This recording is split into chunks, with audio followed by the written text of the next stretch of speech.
Welcome back to chemistry class. Today we're going to be talking about lab safety. So first we're going to talk a little bit about safety, then we're going to talk about things that you should write down in your notebook, and then we're going to do an experiment. So that should be a lot of fun. So first of all, why is being safe in a lab or in your kitchen that's serving as your lab important? Any ideas? So you don't accidentally hurt yourself? Yes, exactly. So we're going to be working with heat and open flames. We're going to be mixing different chemicals, and so that can let off different fumes. So we want to be sure that we're being safe to take care of our bodies and to take care of our things. So to do that, we need to know what the hazards are and how to protect ourselves, right? So these are kind of our rules for lab safety. First of all, tie back long hair. So you'll see, even though my hair is not even long, I do have it tied back just as an extra precaution. So you want to make sure you tie back your long hair so it doesn't get caught in the flames or get dipped into chemicals or something like that. You also want to secure loose clothing. So I don't have ties on my hoodie, but if you did, you'd want to make sure to tuck those in or something. If you have loose sleeves, you want to roll those up. Just make sure you don't have anything that's going to be loose to also, again, get into chemicals or get into the flames or something like that, or even on a hot burner. Or just make sure what you're wearing isn't super loose. Either way. So secure any loose clothing that you do have on. Then you want to make sure to wear your goggles. There are a few experiments where we're just going to be using ice and salt and stuff like that. So you won't have to use those. But if I tell you to use them, that's because you need to use them. So put them on. So if you're doing the labs along with us, make sure you wear your goggles if that's the instructions. Then also in some of the labs, you're going to be using gloves. Now in today's lab, for example, we're just mixing vinegar and baking soda. So we're not going to necessarily use gloves, but have them available if it says in the list of materials needed.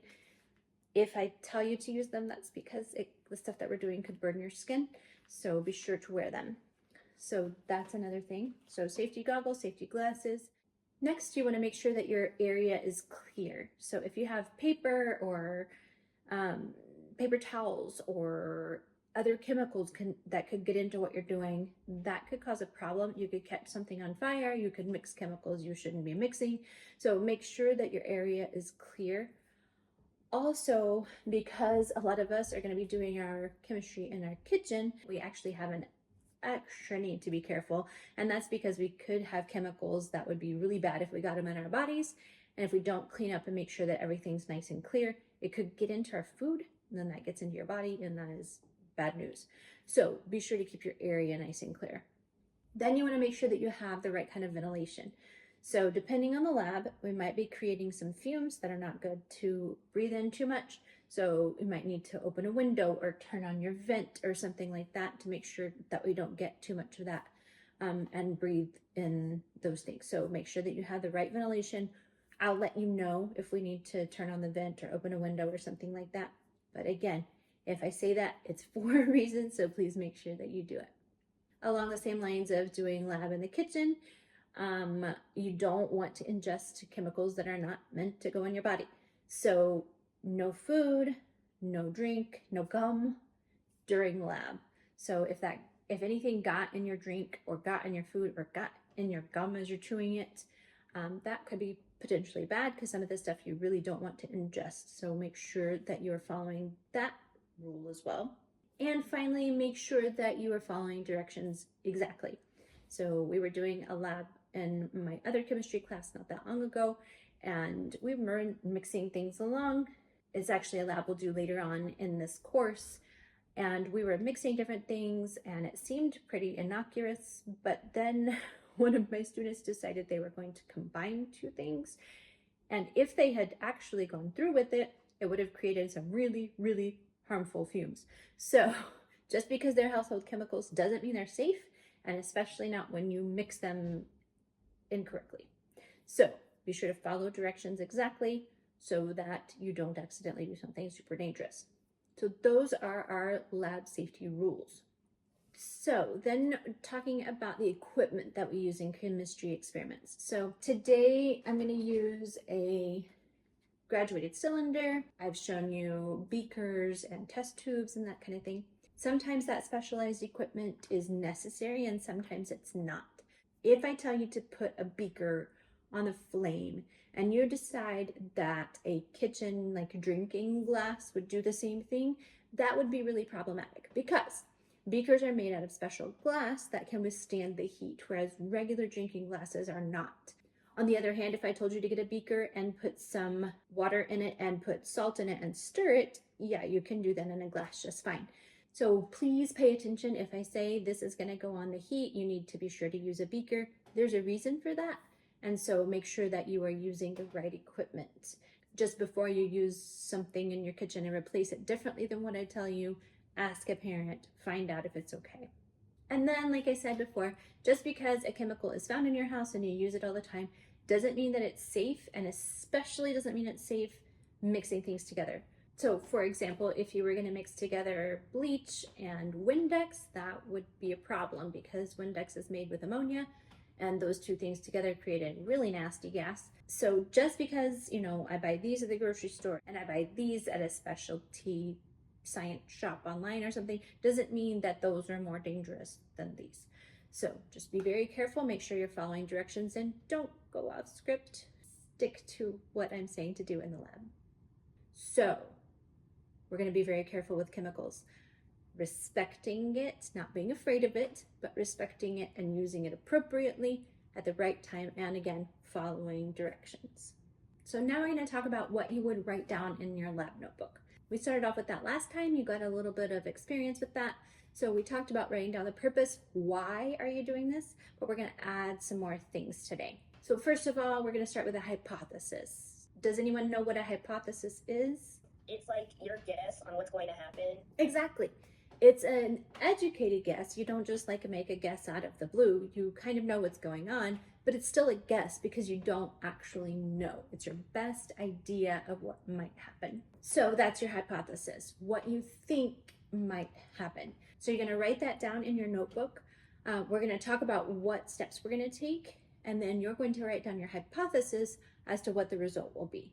Next, you're going to write down the procedure. And why do you think we might do that? So you know, what steps, if you want to repeat it again.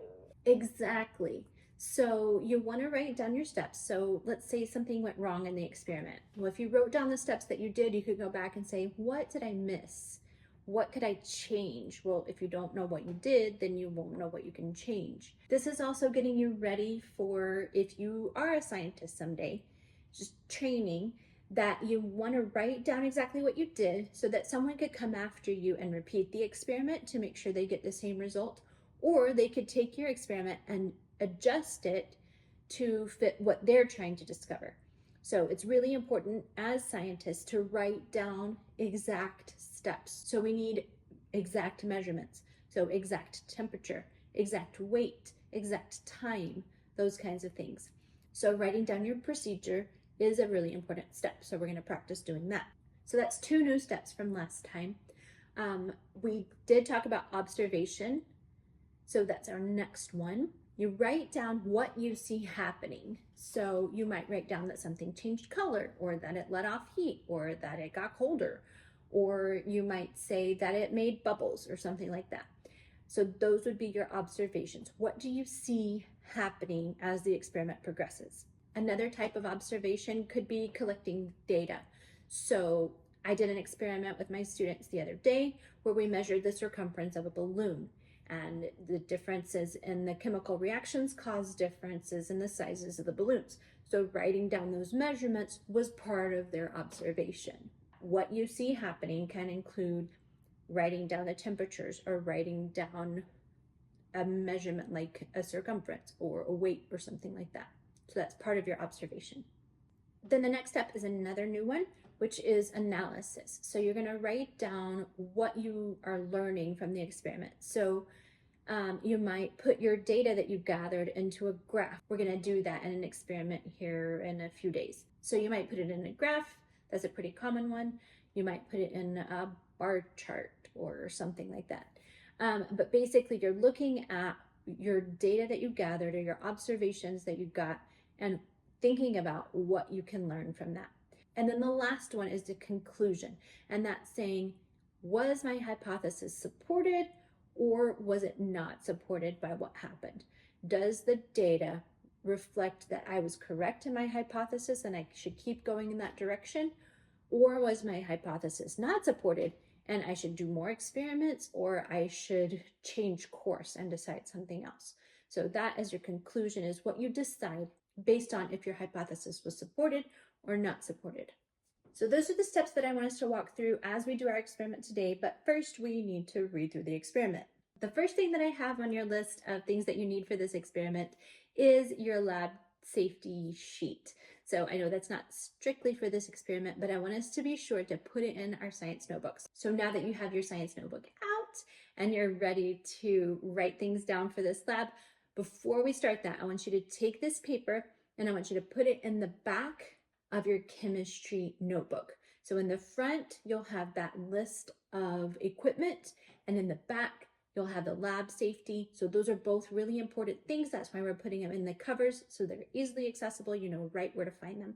So the list of equipment and the lab safety sheet will be right there. So do that first, and then we'll get the rest of our stuff together. The other things that we will need for this experiment are a medium saucepan like this. Then you'll need a heat source. So I'm going to use my stove. If you don't have that, you can use a hot plate or something like that. Then you also need a liter of vinegar. So that's regular like vinegar you might use to clean or something like that. Acetic acid would be the chemistry type name for it. But we just call it white distilled vinegar. And you need a liter of it. I'm going to use my 250 mils graduated cylinder to measure that out. You can use instead a measuring cup. So if you use milliliter measuring cups, you can measure out 1,000 milliliters. Or if you use cups, you can use 4 1/4 cups. But you need your vinegar, and you need either a graduated cylinder or a liquid measuring cup or something like that to measure it out. Then you're going to need your baking soda, or our fancy name is sodium bicarbonate. So you need that, and you need either a tablespoon if you're using that, or your electronic balance, and something to measure it out into. So you need both of those things, and a spoon. I said a mixing spoon, but you can use that spoon for measuring this out as well. So you'll scoop it out of here and put it in the bowl in a minute, because I gotta explain how to do that. Then you're also gonna need another container. So it needs to be able to hold a hot liquid. I'm gonna use a beaker, but you could use like a mason jar or something like that. You're only gonna end up with about 100 to 150 milliliters of liquid when you're done. So a 250 ml beaker will work just fine. Then you'll also need a plate, and then you will need hot pads. That can be a couple different things. So I'm going to use these, my nice trusty, you can see they're well loved, hot pads for doing things on the stove with hot pans. And then I'm also going to use a trivet. Some people call this a hot pad. I'm going to put on my counter just so that I don't mess up the countertop with a hot pan. But you can also, I didn't put it on the list because you can just leave it on the stove until it cools off. So that's really not necessary. That's just if you're doing it and going to put it on a counter, be sure not to put the hot pan straight onto your counter. And then you'll need your refrigerator as well. So those are the things that we have to get started. So let's look at the procedure next. So just an overview of what we're going to be doing. We're going to measure out our vinegar and put it in the pan. We're going to measure the baking soda, not put it in the pan. We're going to put it in something else because we need to add it to the pan very slowly, because you've seen vinegar and baking soda. It makes lots and lots of bubbles. If we put it all in at once, we would have a big mess on our hands. So we're going to put it in a little bit at a time. Then we're going to heat that up on the stove, let it cook off, boil down for about an hour. Then we're going to put it in the fridge. Once it cools down, then we'll pour it out, and I'll show you what we're going to do with that. That's what we're going to be doing as a general idea. Before we actually get to doing the experiment, let's go back and talk about what we need to write down in our lab notebooks. So first you're going to write down the purpose. What's the point of this experiment? And really for us today, our point is to learn to be safe in the lab. So that's all you really need to write down for the purpose for today's lab, to learn to be safe in the lab. So go ahead and do that and then we'll move on. Now that you've written down the purpose, I want you to write down a hypothesis. So we don't have a lot of information about this lab. We don't really know what's going on. So it's going to be less educated of a guess than usual. But take a wild guess. What do you think might happen when we combine the vinegar and the baking soda and then we cook it to boil it down, then we put it in the fridge and then pour it out? What do you think might happen? Don't forget to write at the top of your page the name of the experiment. Ours today is called Hot Ice Experiment. Then make sure that you take note of the page number and write that down in your table of contents along with the name Hot Ice Lab. And don't forget to put the date on there as well. That way you'll have that information in there. So then you should have your purpose and your hypothesis. Then for the procedure, you're going to write that down as we go. I want you to do also some observations. So leave room and write your observations as you've come up with those. And then also write down some observations as you're cooking it. So that won't be while we're working together. You'll do that later. You want to stir it and see what's happening. So you can write down observations then, and then you can even write down observations as it's sitting in the fridge. If you're looking at it over the few hours that it's in there, you can see what's happening to it and make observations about that. So now that we've written everything down, we're ready to get started. So the first thing I'm going to do is put on my safety goggles. If you are doing it with us, please put on your safety goggles. And then after that, we're going to measure out 1 liter of acetic acid. So like I said, I'm going to use my graduated cylinder. You can use a liquid measuring cup or a graduated cylinder if you have one to do that. If you're doing it with English measurements instead of metric, you're going to do 4 cups plus another 1/4 of a cup. So 4 1/4 cups, and I'm going to do 1,000 milliliters or 1 liter of acetic acid. So here we go.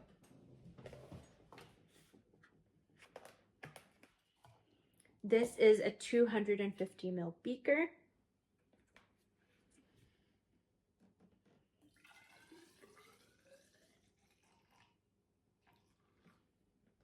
For this experiment, we don't have to be super exact, so I'm not going to worry about the meniscus, but get pretty close. So there's 250.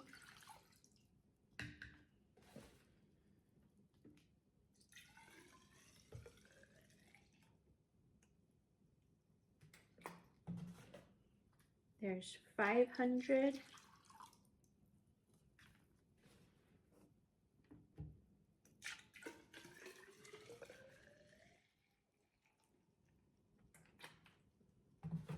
There's 750.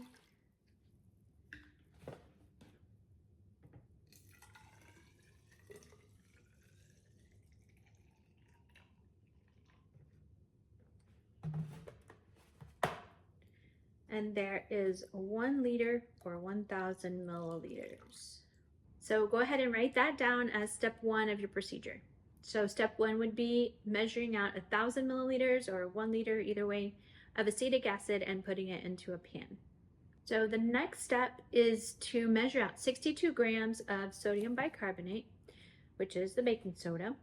And you can do that either by using your electronic balance or you can use your tablespoon. And remember, don't put it straight into the pan, put it into something else first, because we gotta put it a little bit at a time. So remind me, what are we supposed to do when we use an electronic balance? What are the steps? Cut it on. Yep, turn it on. And put whatever you need on it. And then zero it out by pressing the tar button. Tare, yes, exactly. We're gonna push the tare button. And that should take us down to 0.00. And then you wanna make sure that it is on what kind of measurement? Ounces? Not ounces. In chemistry and any science, we use grams. So make sure you change it over to grams instead of ounces. So then we're gonna measure out with a spoon. We're gonna get some sodium bicarbonate And we're gonna put it into that dish until we get to 62 grams. So that's 23. We want to get as close to 62.00 as possible, depending on what your scale is able to do. Oh, I went a little bit over.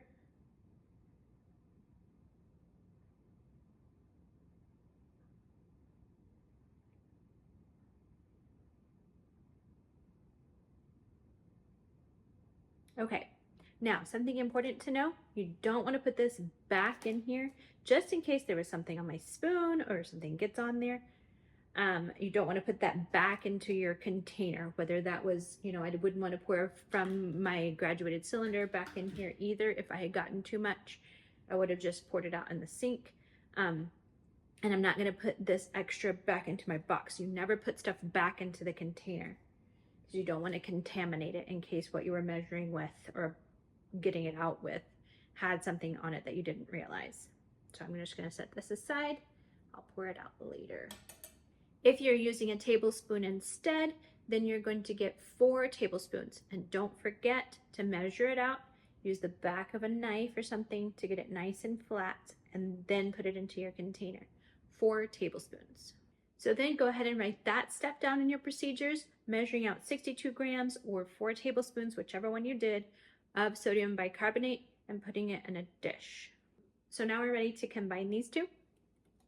So we'll take the pan that has the acetic acid and the bowl that has the sodium bicarbonate. I'm going to move my balance out of the way. Then we know that when you combine these two things, it bubbles pretty good. So we're going to do a little bit at a time.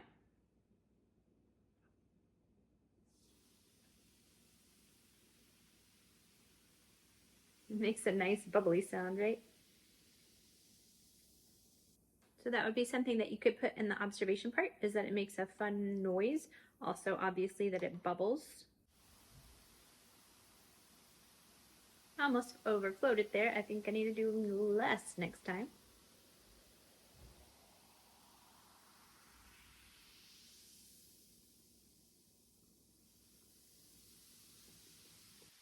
So that splashing and bubbling is why you want to make sure that you wear your goggles. You don't want that getting in your eyes.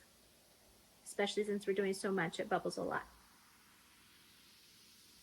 So just keep adding it till it's all gone.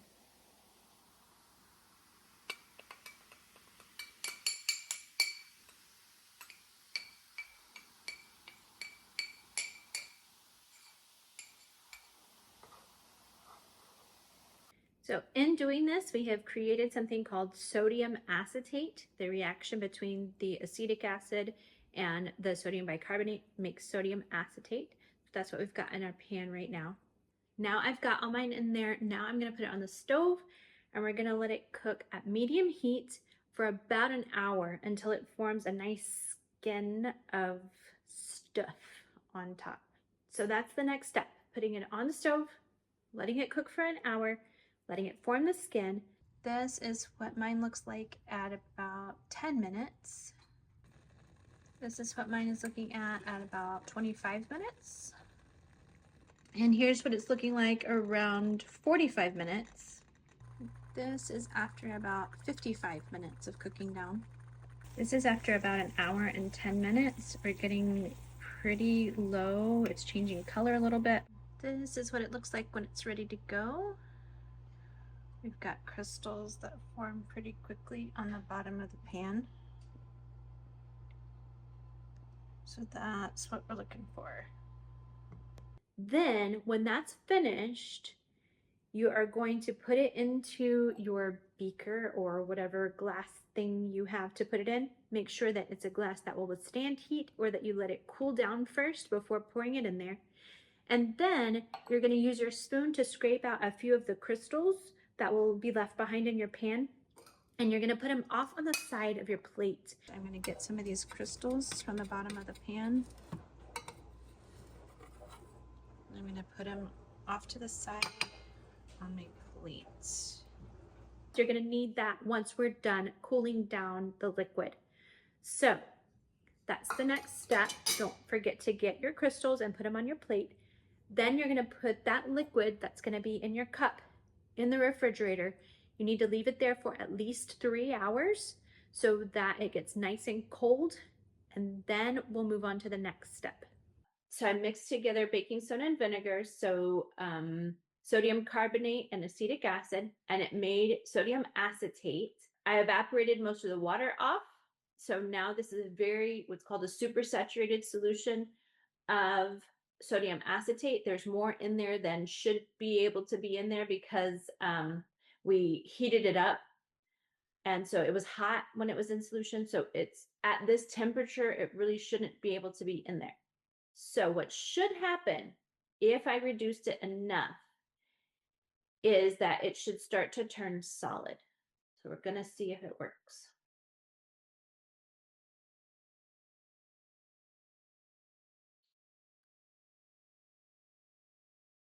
It worked.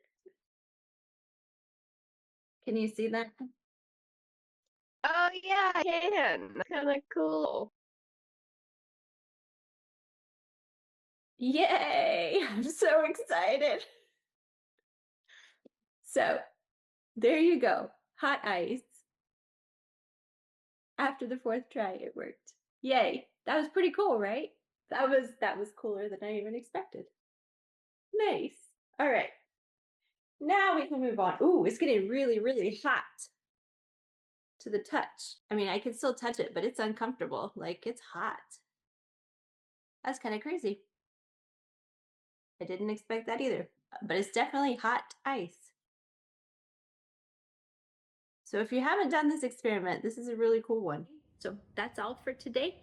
If you enjoyed this chemistry class and would like to see some more, you can click subscribe to see every time I post a new video, or you can go over to school and click on classrooms and you can find the entire chemistry class, or you can click on the calendar and see when our live classes are. I hope to see you soon.